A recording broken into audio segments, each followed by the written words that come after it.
Ce port presque achevé à Anaklia pourrait bientôt redéfinir les dynamiques de pouvoir en mer Noire. Il est conçu pour se connecter aux chaînes d'approvisionnement mondiales et transformer la Géorgie en une passerelle entre l'Europe et l'Asie.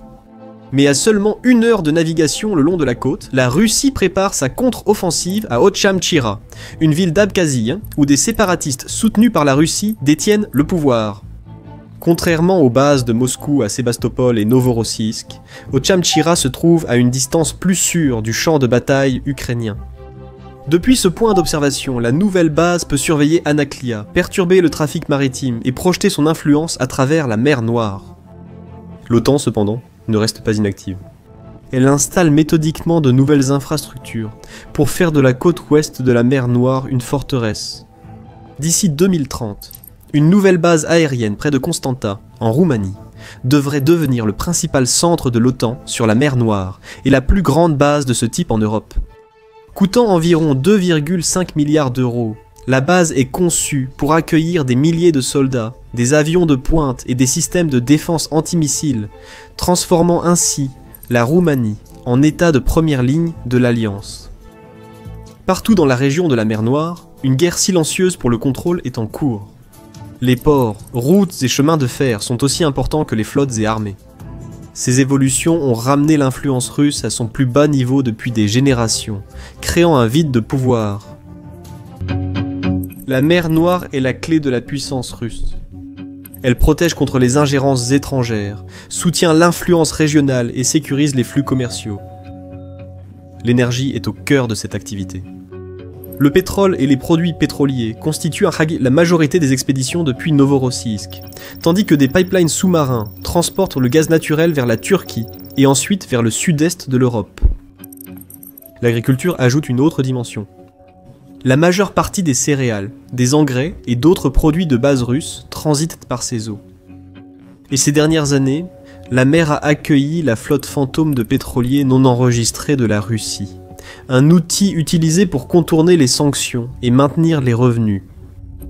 Au-delà du commerce, la mer sert également de plateforme pour projeter de l'influence dans le Caucase, la Méditerranée et le Moyen-Orient.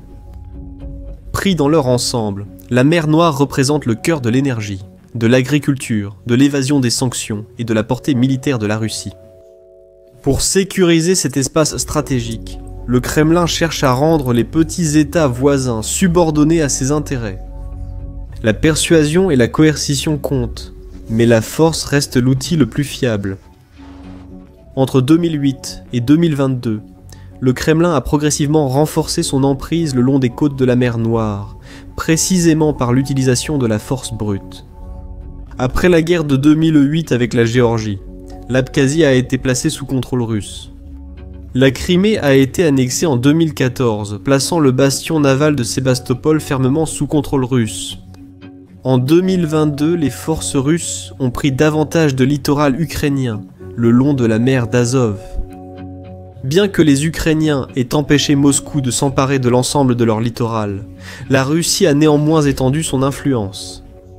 Au cours des 2 dernières décennies, elle a triplé la longueur de son littoral de facto. La Turquie se distingue comme le principal contrepoids aux ambitions de la Russie. En tant que membre de l'OTAN, elle a à la fois la volonté et les moyens d'égaler l'influence de Moscou. Les Turcs ont aidé à armer l'Ukraine et ont refusé de reconnaître l'annexion de la Crimée. Ils ont aussi soutenu des programmes de modernisation de la défense en Bulgarie et Roumanie. L'OTAN, elle, étend sa présence. En plus de la nouvelle base près de Constanta, la Bulgarie bénéficie de pistes modernisées, d'une surveillance accrue et de nouvelles défenses côtières.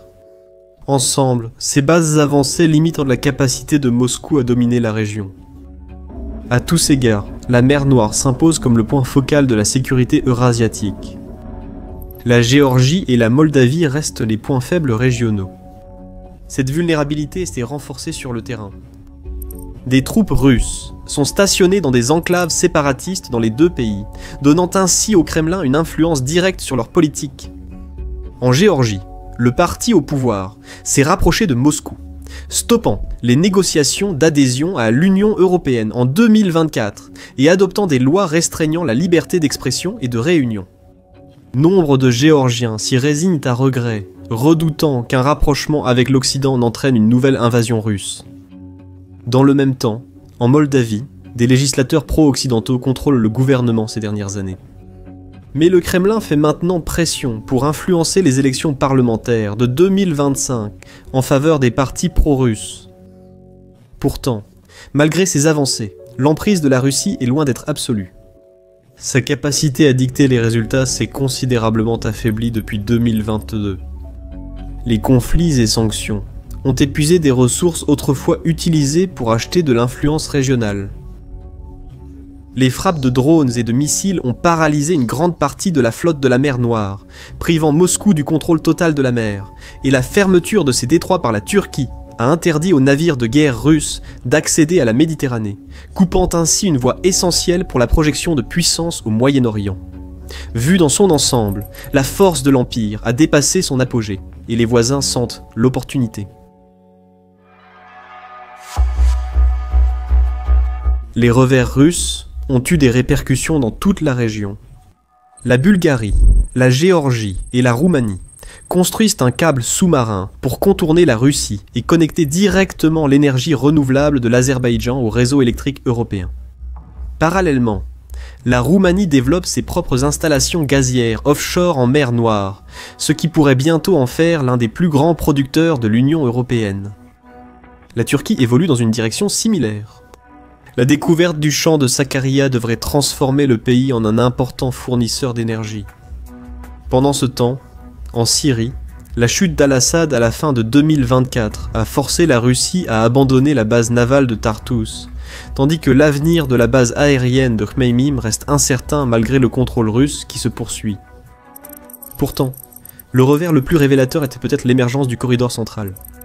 Cette route commerciale multimodale part de la Chine, traverse l'Asie centrale, passe par la mer Caspienne, puis par l'Azerbaïdjan et la Géorgie avant d'atteindre l'Europe via les chemins de fer et les ports de la Turquie.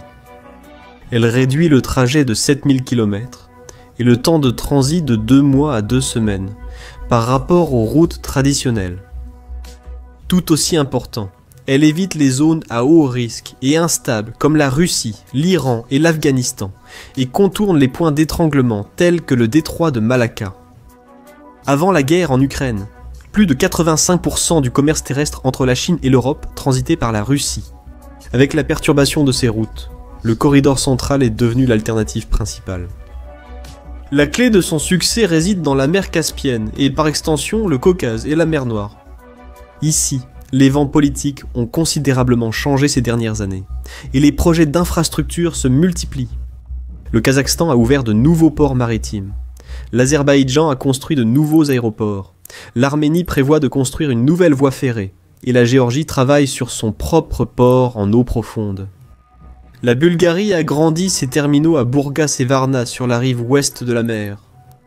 La Roumanie fait de Constanța un centre industriel, tandis que la Turquie modernise et construit des infrastructures ferroviaires.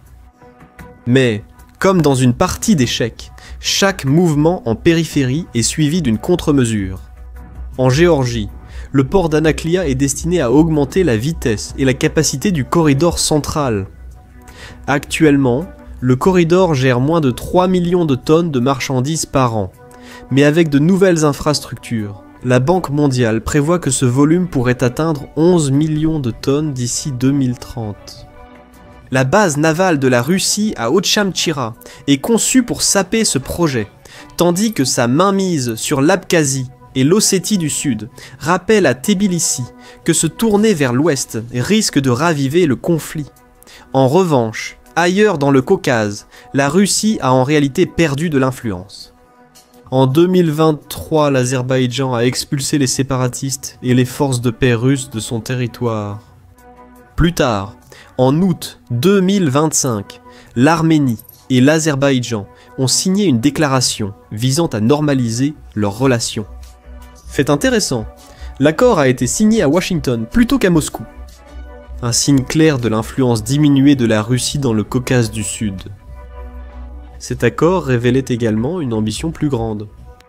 En Arménie, le corridor de Zangazar, désormais rebaptisé la route Trump sous le parrainage des États-Unis, est devenu une autre case sur l'échiquier. Le contrôle de ce passage fixe le volume de commerce asiatique passant par le corridor central, comblant un de ces derniers maillons manquants. La Russie a tenté de bloquer le corridor en provoquant des troubles en Arménie, bombardant des actifs azerbaïdjanais en Ukraine et entravant les négociations entre les deux pays. À titre d'exemple, chaque avancée le long du corridor central est contrée par une riposte russe, la stratégie du diviser pour mieux régner demeurant l'outil privilégié du Kremlin. Pour l'instant, la main du Kremlin s'étend toujours sur la région, bien que moins fermement qu'auparavant. L'Ukraine riposte, la Turquie cherche des opportunités, et les puissances étrangères tracent progressivement de nouveaux corridors. Dans cette guerre silencieuse pour la suprématie, chaque puissance porte la couronne jusqu'à ce que l'addition arrive, trop tard pour réagir. Je suis votre hôte, Shivan, du Caspian Report. Si vous appréciez notre travail, laissez un commentaire, cliquez sur j'aime, et pourquoi pas, partagez la vidéo. Quoi qu'il en soit, merci pour votre temps, et ainsi de suite.